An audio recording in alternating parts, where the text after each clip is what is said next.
기도를 여러 가지로 정의할 수 있겠습니다만은 이 기도라고 하는 것은 하나님 아버지께 우리의 심정을 말씀드리는 것입니다. 이 기도는 자녀의 특권입니다. 그래서 우리가 기도를 시작할 때 하늘에 계신 우리 아버지요, 아버지께 우리의 심정을 토로하는 것입니다. 단순히 무조건적으로 요구하는 것이 아닙니다. 때를 쓰는 것이 아닙니다. 자녀라고 하면, 특별히 철이 들은 자녀라고 하면 아버지의 뜻을 먼저 생각할 줄 알아야 합니다. 그래서 주님께서는 바로 주님께서 가르쳐 주신 기도, 이 주기도문이라고 하는 이 기도를 통해서 아버지의 입장을 먼저 생각하고 나서 하나님에 대한 기도입니다. 우리가 행동해야 할 것을 우리에 대한 기도의 내용입니다. 아버지의 이름이 거룩하게 대접받을 수 있도록 우리가 기도해야 합니다. 하나님의 나라가 이 땅에 또 우리 마음속에 임하기를 기도해야 합니다.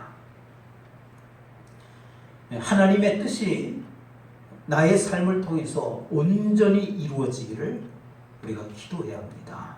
하나님에 대한 기도입니다. 그리고 나서 우리에 대한 기도가 있습니다. 생존을 위해서 기도하되 일용할 양식만 구하는 자족함이 있어야 합니다. 지나치게 욕심을 내지 않는 삶을 살아야 하는 겁니다. 더불어 함께 살아가는 삶을 살아야 하는 것입니다. 일용할 양식을 주옵소서. 그러면서 아버지의 뜻에 합당하게 살지 못하는 죄에 대한 용서를 구할 줄 아는 그런 삶이 되어야 합니다. 이제 주님이 가르쳐 주신 기도의 마지막 부분입니다. 우리를 시험에 들게 하지 마시옵고 다만 악에서 구하시옵소서. 우리를 시험에 들게 하지 마시옵고, 이 시험이라고 하는 이 말은 성경 안에 보면 두 가지의 다른 의미가 있습니다. 그러니까 다 시험이라고 성경에는 기록하고 있지만 사실은 우리가 구분해서 봐야 될 필요가 있다라고 하는 겁니다. 첫째 시험은 테스트, 시련이라고 하는 겁니다. 시련. 이 말은 고난을 받는다라고 하는 뜻입니다. 두 번째 시험은 영어로 temptation, 유혹이라고 하는 말입니다. 시험에 들었다. 바로 그 시험입니다. 그러니까 시련과 유혹 두 가지가 있다라고 하는 겁니다. 그런데 우리 성경 안에 보면 이 두 가지를 모두 다 같은 단어를 쓰고 있습니다. 시험. 그러니까 우리 한국말로 된 성경이 그렇다고 하는 겁니다. 시험입니다. 그래서 우리가 문맥에 따라서 이것이 시련을 의미하는 시험인지 아니면 유혹을 의미하는 시험인지를 우리가 분별해야 하는 겁니다. 이 두 가지가 섞여 나옵니다. 먼저는 시련입니다. 시련의 의미로 사용된 시험은 내 의지하고는 상관없이 다가오는 어려움을 말합니다. 학교 다닐 때 가장 싫은 게 뭐였죠? 시험 보는 거, 시험 보는 겁니다. 테스트, 그 시련입니다. 시련.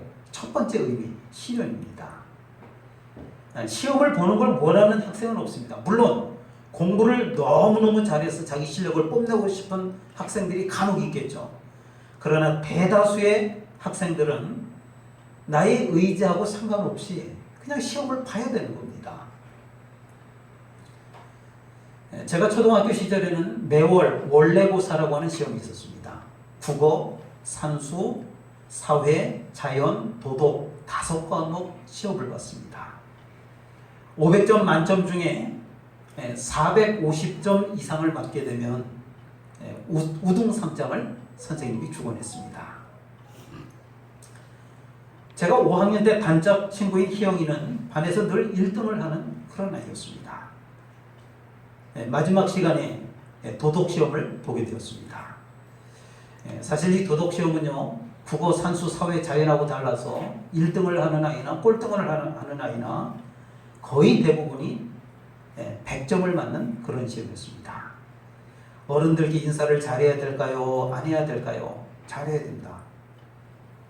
신호등이 파란색일 때 건널까요? 빨간색일 때 건널까요? 파란색이 건너야 되죠. 이런 문제니까 틀리는 아이가 없죠. 그래서 너도 나도 할 것 없이 거의 100점입니다. 마지막 도덕시험 문제를 다 풀고 나서 제가 무심코 앞을 보았는데 앞에는 희영이가 앉아 있었거든요. 그런데 그 희영이의 그 시험지가 이렇게 아래를 쭉 내려온 게 보인 거예요. 제 눈에. 마지막 두 문제가 보였습니다. 19번, 20번 문제하고 답을 써놓은 걸 제가 본 겁니다. 떨리는 마음으로 저의 답하고 비교를 해봤습니다. 그런데 도덕시험인데 두 문제가 그 아이하고 저 답이 다 틀리는 겁니다. 그러니까 제 답하고 같지가 않은 거예요. 아무리 살펴봐도 도덕시험이니까 제가 맞는 것 같은데 이거 참 이상하다. 이거 도덕시험인데 누구나 다 맞추는 건데 희영이하고 나하고 왜 답이 다르지? 그렇지만 1등을 하는 희영이 답이 맞겠지. 찜찜하기는 했지만 제가 두 문제의 답을 고쳤었습니다. 며칠이 지나서 종례 시간에 선생님께서는 그 희영이의 이름을 부르면서 안타까워하셨습니다.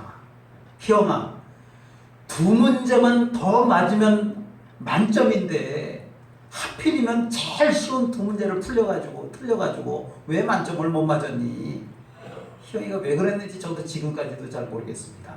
저는 그 시험에서 아깝게 두 문제 차이로 440점을 맞으면서 우등상층을 놓쳤습니다. 학창시절 시험은 늘 어려움이었습니다. 시험만 없어도 학교 다닐만 하겠다, 이런 생각이 있었습니다. 시험 보고 싶지 않습니다. 하지만 학생이기 때문에 할 수 없이 그 시험을 봐야 합니다. 그런데 여러분, 나중에 깨달아 보니까 왜 학교에서 시험을 보는지를 제가 알게 된 겁니다. 이 시험이라고 하는 것은요, 그 과정을 통해서 준비한 만큼 실력이 쌓이는 겁니다. 1등을 한 아이는 1등은 한 아이만큼의 그 실력을 쌓는 것이고, 또 성적이 비록 좋지는 않지만 내가 그래도 뭐 조금이라도 준비했으면 그만큼 실력을 쌓는 겁니다. 실력이 남는 겁니다. 그래서 유익한 겁니다. 시련이라고 하는 테스트라고 하는 이 시련은 사람에게 유익하다고 하는 것입니다. 그런데 우리 삶에는 예고 없이 다가오는 시련들이 더 많습니다. 예고 없이 다가오는 시련은 내가 준비하지 못하고 있는 상태에서 당하기 때문에 그 어떤 것보다도 힘든 것이 바로 그 시험이기도 합니다. 요번 어느 날 갑자기 열 아들이 다 죽습니다. 수많은 재산마저 다 잃어버리고 말았습니다. 심지어 피부병에 걸려서 초한 고통을 당하기도 해야 했습니다. 아내는 그 욕을 저주하며 떠나가 버렸습니다. 이런 시련은 나의 의지하고는 상관없이 일어나는 겁니다. 욥이 잘못한 게 아닙니다. 그런 시련을 당하지 않으려고 노력하고 애를 썼던 사람입니다. 그러나 그 시련은 예고 없이 모든 것을 앗아가 버릴 것입니다. 갑자기 고통사고를 당하기도 하고 갑자기 사랑하는 사람이 곁을 떠나기도 합니다. 그래서 시련은 참으로 견디기가 힘이 듭니다. 피하고 싶은 것이 바로 시련이라고 하는 것입니다. 그럼에도 불구하고 이 시련의 결과는 우리를 성장시키고 우리를 성숙하게 하는 것입니다. 다음은 유혹입니다. 유혹의 의미로 사용된 시험은 개인의 의지하고 상관이 있습니다. 그러니까 사람하고 상관이 있어요. 아까 말하는 그 시련은 내 의지하고는 상관없이 오는 거예요. 갑자기 오기도 하는 거예요. 그런데 이 시험은 나의 의지하고 상관이 있다고 하는 겁니다. 스스로 빠져 들어가는 경우가 대부분입니다. 그래서 유혹이라고 합니다. 하와가 뱀에게 유혹을 당합니다. 사단이 하와에게 와서 많은 것을 하지 않았습니다. 하와를 겁주거나 윽박지르지도 않았습니다. 다만 선악과가 먹음직스럽고 지혜롭게 할 만큼 탐스럽게 보일 만큼 유혹의 말을 건넨 것뿐입니다. 그 다음은 하와 스스로가 그 열매가 먹고 싶어서 따먹은 겁니다. 자기만 따먹은 것이 아닙니다. 아담에게도 주었습니다. 여러분, 앞에 그 시련보다 훨씬 더 무섭고 치명적인 것이 바로 유혹이라고 하는 것입니다. 시험에 들게 하지 마시옵고, 여러분, 이 기도는 무엇을 말하는 것일까요? 시련일까요? 유혹일까요? 시련이 아닙니다. 시험에 들게 하지 마시옵고 유혹을 말하는 것입니다. 특별히 야고보서 1장 말씀은 시험에 관한 주제를 가지고 쓰여져 있는 말씀입니다. 제가 주보에 몇 절을 기록해 드렸는데 주보의 말씀을 함께 읽어보겠습니다. 야고보서 1장 2절과 3절입니다. 앞고 있는 곳에 보면은 야고보서 1장 2절과 3절이 기록되어 있는데 한 목소리로 같이 읽겠습니다. 시작. 내 형제들아, 너희가 여러 가지 시험을 당하거든 온전히 기쁘게 여기라. 이는 너희 믿음의 시련이 인내를 만들어내는 줄 너희가 알리라. 아멘. 여러 가지 시험을 당하거든, 여러 가지 시험을 당하거든. 그런데 그게 뭐라고 했느냐면 이는 너희 믿음의 시련이라고 했어요. 믿음의 시련. 그런데 그 밑에 12절 말씀에도 보면 같은 시험이라고 하는 말을 사용하면서 이렇게 말씀합니다. 야고보서 1장 12절 말씀, 그것도 같이 읽어보겠습니다. 시작. 시험을 참는 자는 복이 있나니 이는 시련을 견디어낸 자가 주께서 자기를 사랑하는 자들에게 약속하신 생명의 멸관을 얻을 것이기 때문이라. 아멘. 시험을 참는 자는 복이 있나니 이는 시련을 견디어낸 자가 시련이라고 했습니다. 그러니까 2절과 3절 그리고 12절의 시험은 같은 의미입니다. 시련을 말하는 것입니다. 시련. 그러다가 야고보서 1장 13절부터 15절 뒷면에 있습니다. 뒷면에 보시면 거기에 보면 읽어보겠습니다. 야고보서 1장 13절부터 15절까지 말씀 읽겠습니다. 시작. 사람이 시험을 받을 때에 내가 하나님께 시험을 받는다 하지 말지니 하나님은 악에게 시험을 받지도 아니하시고 친히 아무도 시험하지 아니하시느니라. 오직 각 사람이 시험을 받는 것은 자기 욕심에 끌려 미혹됨이니 욕심이 잉태한즉 죄를 낳고 죄가 장성한즉 사망을 낳느니라. 아멘. 좀 다른 말씀입니다. 시험을 받을 때 시험 받는다고 하지 말라고 그랬습니다. 왜냐하면 자기 욕심에 끌려서 미혹되는 것이라고 그랬어요. 자기 욕심에 끌려서 미혹이 된다고 그랬어요. 그러면서 과격한 결론으로 이끌고 갑니다. 욕심이 잉태한즉 죄를 낳고 죄가 장성한즉 사망을 낳느니라. 앞에서 말하는 시련의 의미하고는 다른 시험입니다. 앞에 것은 테스트, 시련이 맞습니다. 그러나 방금 읽은 그 말씀은 템프테이션, 유혹입니다. 시련은 참 믿음으로 우리를 성장하게 합니다. 참 믿음을 가지고 살아가려고 하는 신앙인들에게는 이 세상에서 시련이 있을 수밖에 없습니다. 왜요? 우리가 성장하고 성숙해져야 되니까 필요한 겁니다. 질병을 통한 시련이 있고 사업과 환경을 통한 시련이 있습니다. 하나님은 하나님의 자녀들이 좀 더 성장하고 성숙하기를 원하는 마음으로 자녀들을 연단하십니다. 그래서 때때로 시련이라고 하는 것을 주십니다. 그래서 시련을 만나게 되면 기쁘게 여기라, 그렇게 우리에게 말씀하는 것입니다. 시험에 들게 하지 마시옵고 시련에 들게 하지 마시옵소서가 아닙니다. 시련은 인간의 영역이 아닙니다. 당신은 견디기 어려울 것 같지만 그 시련은 보약과도 같은 것입니다.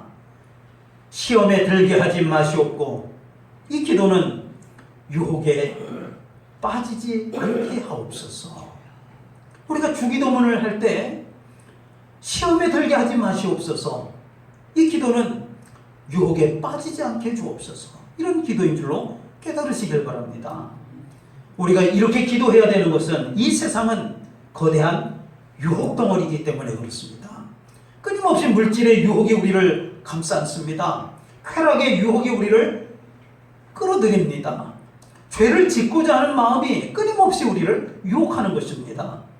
그런데 인간은 연약하기 때문에 날마다 그 유혹을 당하며 살아갈 수밖에 없는 것입니다.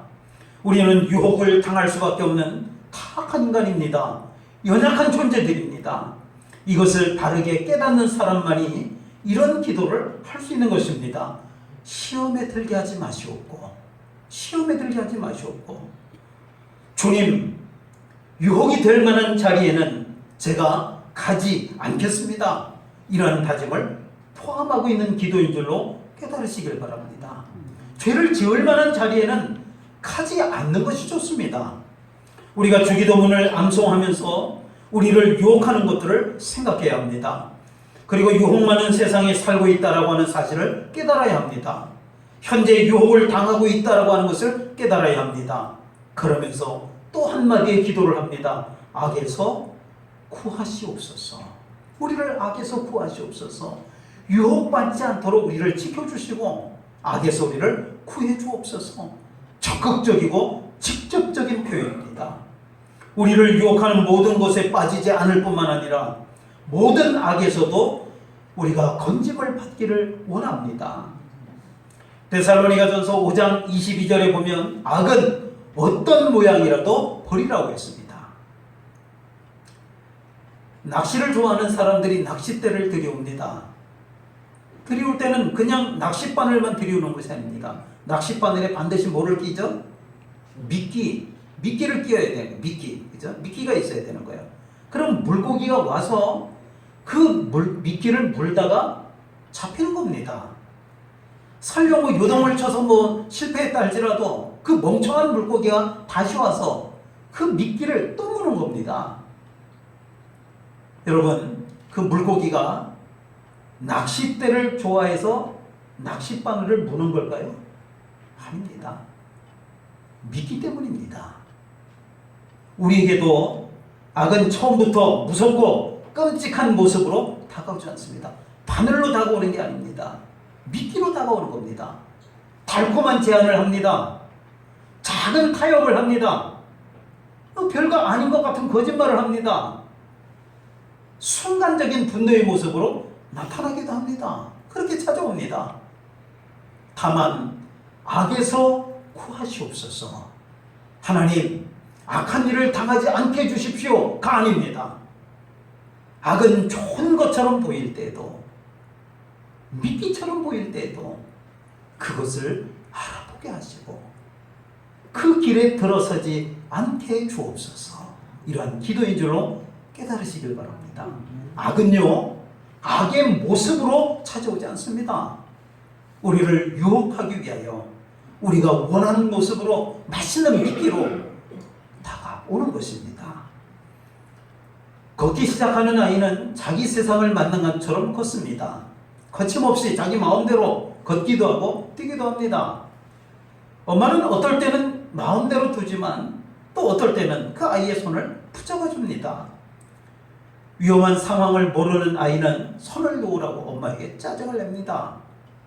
하나님은 때때로 우리가 원하는 방향을 막으실 때가 있습니다. 우리가 기도할 때 하나님께서 보호하시는 방법은 참으로 다양합니다. 어떤 때는 길을 막기도 하시고 어떤 사람을 통해서 경고의 말씀을 주시기도 합니다. 양심의 찔림을 받기도 하고 또 말씀을 통해서 멈추게 하시기도 합니다. 다만 악에서 구하시옵소서. 이 기도는 제가 원하는 길을 모두 열어주십시오. 내가 짱짱하게 걸을 수 있으니 내가 마음껏 걸을 수 있도록 탄탄대로를 열어주십시오. 그러니까 아닙니다. 그런 기도가 아닙니다. 제가 가서는 안 될 길을 막아주십시오. 내가 가서는 안 될 길을 막아주십시오. 다만 악에서 구해주십시오. 막아주십시오. 악은 이길 수가 없습니다. 극복하기도 쉽지가 않습니다. 달콤한 미끼로 찾아오기 때문입니다. 선한 모습으로 우리를 유혹하기 때문에 그렇습니다. 그래서 악을 이기게 해주십시오가 아니라 악에서 우리를 구해 주십시오. 이렇게 기도해야 할 줄로 믿습니다. 우리를 붙드시는 하나님의 손을 의지해야 합니다. 그 하나님의 손을 결코 놓지 말아야 합니다. 다만 악에서 구하시옵소서. 악이 없는 세상을 만들어주세요가 아닙니다. 악이 나를 유혹할 때 지켜주시고 내가 악의 길을 들어갈 때 돌이키게 하시고 끝까지 내가 주님 안에 있기를 원합니다. 이러한 기도인 줄로 믿으시길 바랍니다. 사람은 유혹에 연약한 존재입니다. 사람은 죄 짓는 것이 체질인 존재입니다. 그래서 유혹받을 만한 자리에 가면 너무나 쉽게 무너져 내리고 마는 것이 우리 사람입니다. 그래서 유혹에 빠지지 않도록 기도해야 합니다. 악에 물들지 않도록 기도해야 합니다. 악은 어떤 모양이라도 이 정도쯤이야 안 됩니다. 버려야 합니다. 벗어나야 합니다. 내가 당장 나가서 주의 이름으로 싸워서 이겨야지. 못 이깁니다. 벗어나야 합니다. 거절해야 합니다. 내쳐야 합니다. 그래야만 유혹의 면역이 되어가는 자신을 일깨우고 죄가 죄인 줄 모르고 빠져들어가는 자신을 깨울 수 있게 되는 것입니다. 지금 여러분을 유혹하고 있는 것이 무엇입니까? 시험에 들게 하지 마시옵고 이렇게 기도했으면 그에 따른 구체적인 행동이 뒤따라야 합니다. 다만 악에서 구하시옵소서. 이렇게 기도했다라고 하면 악에 물들 수 있는 행동, 자리를 피해야 한다라고 하는 것입니다. 여전히 우리 가운데 가장 큰 힘을 행사하고 있는 것은요, 욕심입니다. 비교하고자 하는 그런 마음입니다. 오늘도 주님은 그 비교의식 때문에, 그 욕심 때문에 악에 빠지지 말라고, 유혹의 길에 빠지지 말라고 우리에게 이 기도를 통해서 권고하고 있는 줄로 깨달으시길 바랍니다. 우리의 삶에는 누구에게나 시험이 찾아옵니다. 때로는 물질 때문에 흔들립니다. 사람 때문에 상처를 받습니다. 실패를 경험하면 낙심할 때도 있습니다.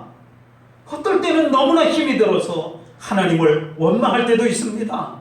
그런데 성도에게 중요한 것은 시험이 있느냐 없느냐가 아닙니다. 시험 중에 내가 누구의 손을 붙드냐가 중요한 줄로 깨달으시길 바랍니다. 하나님은 시험보다 크신 분이십니다. 하나님은 악보다 강하신 분이십니다. 그 하나님이 우리와 함께 하십니다. 두려워하지 마십시오. 넘어질 때마다 하나님은 다시 일으키십니다. 그 하나님의 손을 붙드십시오. 꽉 붙드십시오. 그리고 매일의 삶에서 이 기도를 우리의 고백으로 삼으시기를 바랍니다. 우리를 시험에 들게 하지 마시옵고 다만 악에서 구하시옵소서. 기도하겠습니다.